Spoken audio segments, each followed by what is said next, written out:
बात करबो बिलासपुर जिला के।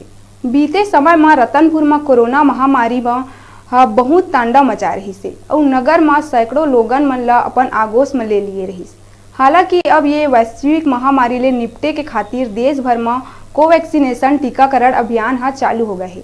तो अही कड़ी में 26 जनवरी गणतंत्र दिवस के संझा बेरा रतनपुर सामुदायिक स्वास्थ्य केंद्र में कोरोना महामारी ले निपटे के खातिर कोवैक्सीनेशन के गाड़ी में एकर टीका के पहली खेप पहुंचिस, जेकर खुशी में पूरा स्वास्थ्य केंद्र ला छोटे छोटे लाइट से दिवाली की तरह सजाए गईस।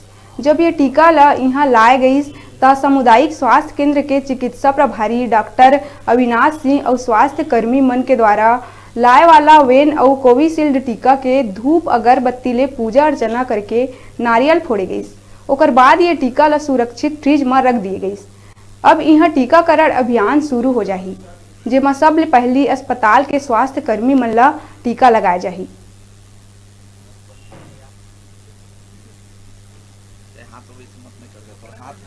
बिलासपुर से कोविशील्ड की 500 डोज 500 खुराक सामुदायिक रतनपुर में 5 बजे करीब आई है। ये कल से इनका हम करीब 100 लोग को जो लाभार्थी हैं, यानी जो हमारे जो फ्रंट लाइन जो कार्यकर्ता थे स्वास्थ्य में, जिसमें आपका पीएचसी पौड़ी हो गए, पीएचसी चपोरा हो गए और सामुदायिक स्वास्थ्य केंद्र के रतनपुर के जो भी कर्मचारी हैं, जो भी हैं उनको सबको लगाया जाएगा और प्रतिदिन 100